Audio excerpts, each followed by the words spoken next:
Hello everyone, it's I, Mr. Big T Anderson. Today we're doing tokens for your appreciation by your favorite author. That's actually the name. It's your space, favorite space author. Meh. You guys know.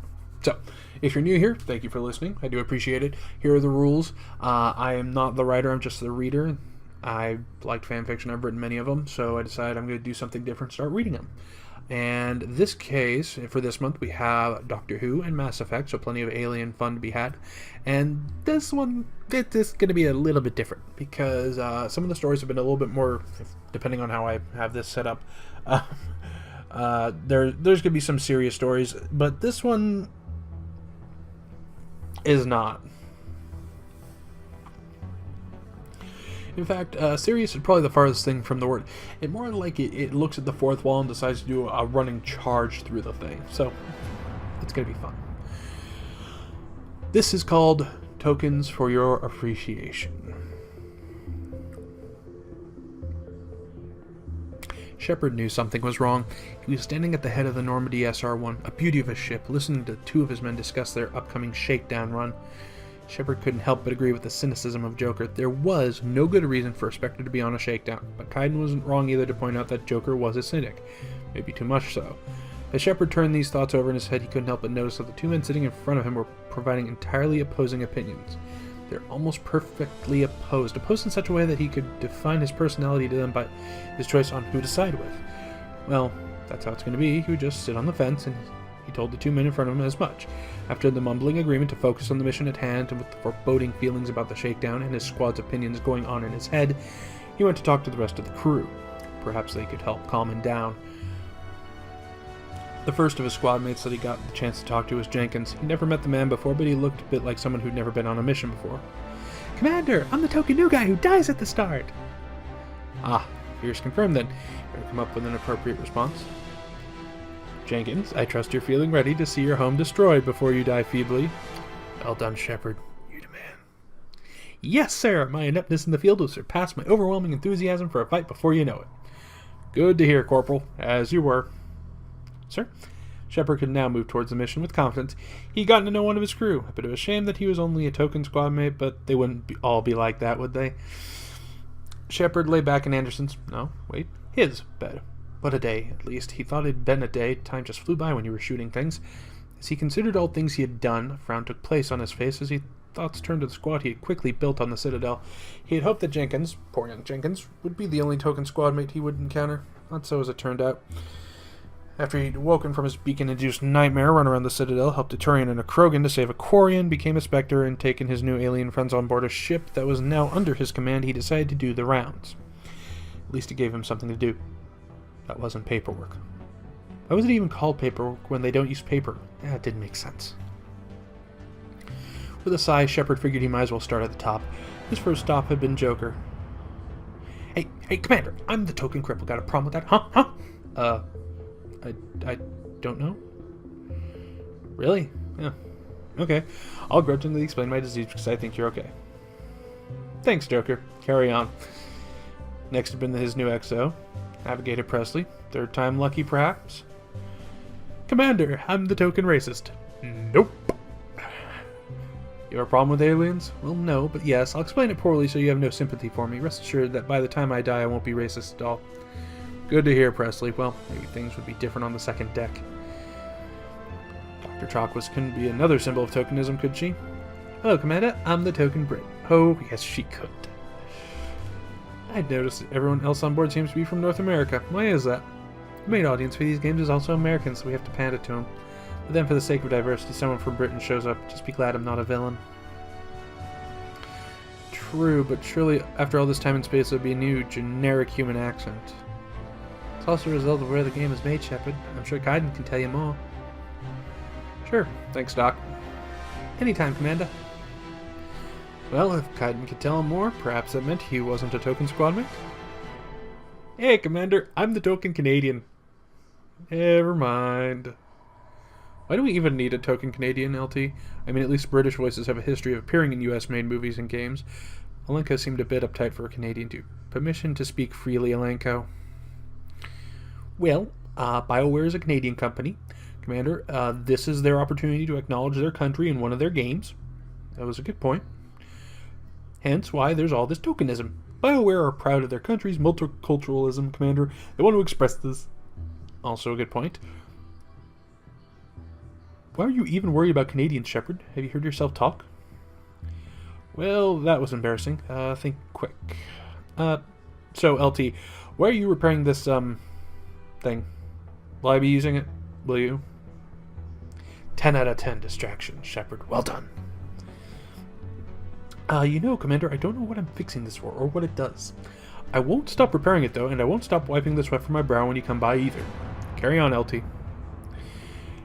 Shepard headed to the lower deck. He considered Kaiden's words. He had plenty of time to do so as the elevator moved excruciatingly slowly. Was the whole crew doomed to tokenism? Surely not. There had to be at least one member who would not be there for the sake of needless diversity. As the doors finally opened, Shepard spotted Adams heading back to engineering. He called him over. Adams! To his credit, the engineer came over straight away. Yes, Commander? What do you do on the ship? Well, sir, I'm the Token Scientific Exposition, a necessary part of any sci-fi story. Just say the word, and I'll talk about things that'll go way over your head. I also wrote the Codex. Wow, really? No, but I might as well have. I don't really serve any other purpose on this ship, although I am pretty open-minded with aliens. That Quarian Tally is fantastic. Oh, two tokenisms in one, both opposing to Presley. Why wasn't Adams the XO? Good to hear, Adams. Carry on. Yes, Commander. As Shepard looked around the deck, he spotted 2 humans and 2 aliens. Tally must have been in engineering. First, Shepard headed to the requisitions officer. Commander, I'm the token shop. What? You're a shop? Yep, don't even have a name. Just have random items for you to buy if you wish. I can also provide some exposition to give me a little more meaning for existing. Well, okay then.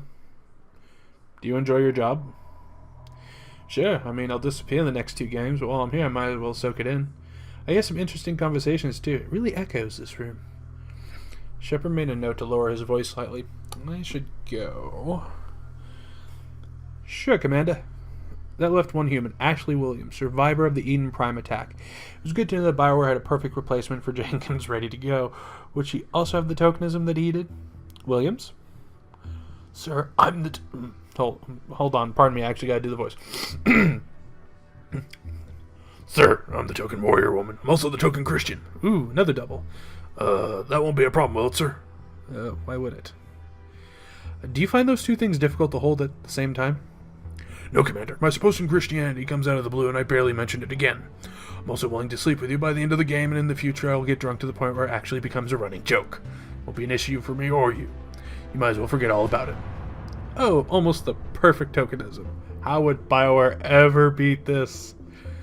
Great. Anything else? Well, my family has also been treated terribly because my grandfather made a decision in favor of peace, which should make you hate the Alliance because they actually love war. But I served the Alliance. You know what? If I'm ever forced to choose between you and Alenko, I may have to choose Kaiden because that way you'll have made a noble sacrifice to save your family's reputation, and I'll be able to hold your legacy against the Alliance. Also, you're more of a basket case than he is. Sir, not that I'm opposed to my family's name being taken out of the mud, but you are aware of LT's past, right? What past? Sorry. You know about how he was terribly mistreated as an early L2 implant, the training surgeon he had was evil, that he gets ill all the time, the girl he loved got scared by him, accidentally killing the sergeant. No, actually, I didn't get to discuss that with him. Well, just bear that in mind if you ever choose one of us to die, okay? You said something about sleeping with me? Yep, not yet though. You need to have at least 3 more conversations because I'll suddenly think it's cool. Got it. Carry on, Williams. Well, that was all the humans. By definition, all the non-humans on board were already tokens, by virtue of there being only one of each, but he supposed he should at least talk to them all first before deciding such things. He went to Garrus first, mostly because he wanted to see what exactly he was doing to the Mako. How are things, Garrus? Hey there, Shepard. Thanks again for letting me join you. Not a problem. Glad to have you on board.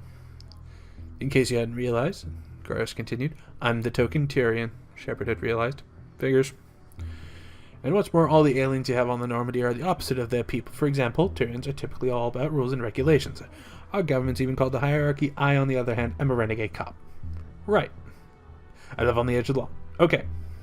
I quit the police force in order to chase down a criminal. Sure. The ends always justify the means. Uh-huh. And so on. You'll be able to get me to appreciate the rules do serve a purpose over our time here, but after you die, I'll become a vigilante either way. After I what? Never mind. Why don't you check on Tali? I'm sure she'd love to show you how different she is from the average Quarian. I'll check back later. With a nod, Shepard headed to engineering where he found Tali virtually vibrating on the spot with excitement. He was actually a bit worried if she'd faint or something. How are you, Tali? Oh, Shepard, I'm doing really well. The ship is amazing. I could spend all day looking at this car. Well, he wasn't here to talk about the Normandy. Nothing like this in the migrant fleet. Up goes the line. Oh no, there's nothing like this on the fleet amongst my people, Shepard, and she takes the bait. Shepard turned out a bit here, happy to let Tali go out and on about the Quarians till he felt he needed to make it sound like he was listening. Yeah, that's great, Tali. What, Shepard? I just told you how all my people are virtually refugees. That's like the opposite of great. Please listen to what I say. After all, I'm the token Muslim. I mean the token Quarian. Right. Is there anything about you that is different from the normal Quarian? I'm a little more adventurous, I guess. Actually way different to the stereotypes of Quarians, because my people are unfairly stereotyped as being evil when we're totally not. Just because we created the main enemies in the game doesn't mean we should be treated any differently. This all sounds like a political statement. That's because it is, Shepard. Right. Well, I'm not touching that with a 10-foot pole, but feel free to talk far more about your people than any of my other non-human crew does about theirs, okay? You got that, Shepard. Satisfied with his political noose, Shepard left engineering to tackle, metaphorically of course. He wasn't stupid enough to do that physically. The last remaining crew member with lines, or not Rex. Rex? Shepard? Rex? Shepard? Rex. Shepard, I'm the token Krogan. My people are dumb, scary, love fighting for no reason. I'm clever, fight for a reason, and we'll hug you in the 2 sequels to this game. I should go, Shepard. Well, that was all the crew. Every single one worth talking to was tokenism in some form or another. Still, there was hope. There was one more spot on the roster, one that could easily be filled by a certain young Asari that was going to try and find in the Artemis Tau cluster. Maybe, just maybe, she would be the one.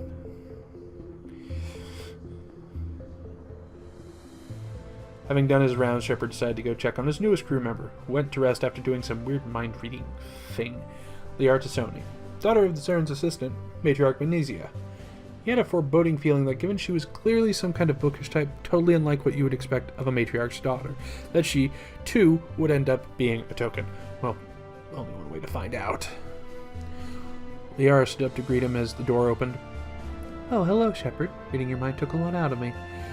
But it also means I can address all your concerns straight away. I'm the token Asari on board, and I am totally unlike most Asari because I am, for want of a better term, a nerd. Furthermore, BioWare writes me in such a way that I'm clearly meant to be your chosen waifu, even if you decide you want both Ashley and I in our totally concocted confrontation down the line. I will be fine with that perversion, even though she won't. Also, I'm physically okay, and my tiredness from mind reading has no impact on the rest of the game, or even in this one. Shepard decided there and then that he wouldn't bother looking up random poems any longer. Anything else? Also, I am OP, and you should bring me along to the Novaria mission for story reasons. Waifu it is. Wonderful, now please allow me to return to being all shy and whatnot. Don't worry, I'll stop being like this in the next game. That's all for now.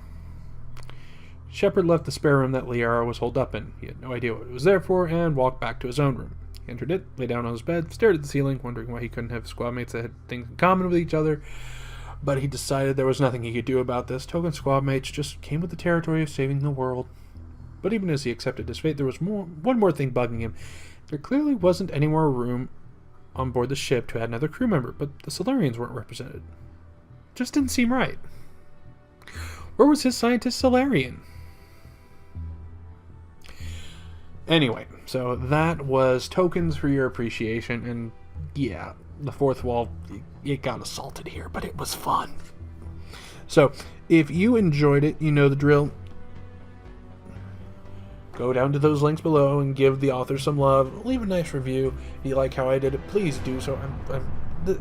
This one was a little bit more of a relaxing story. Usually the comedy ones are. So I felt pretty good with it. But yeah, hopefully you guys enjoyed it. I'll see you all next time. Ta-ta for now.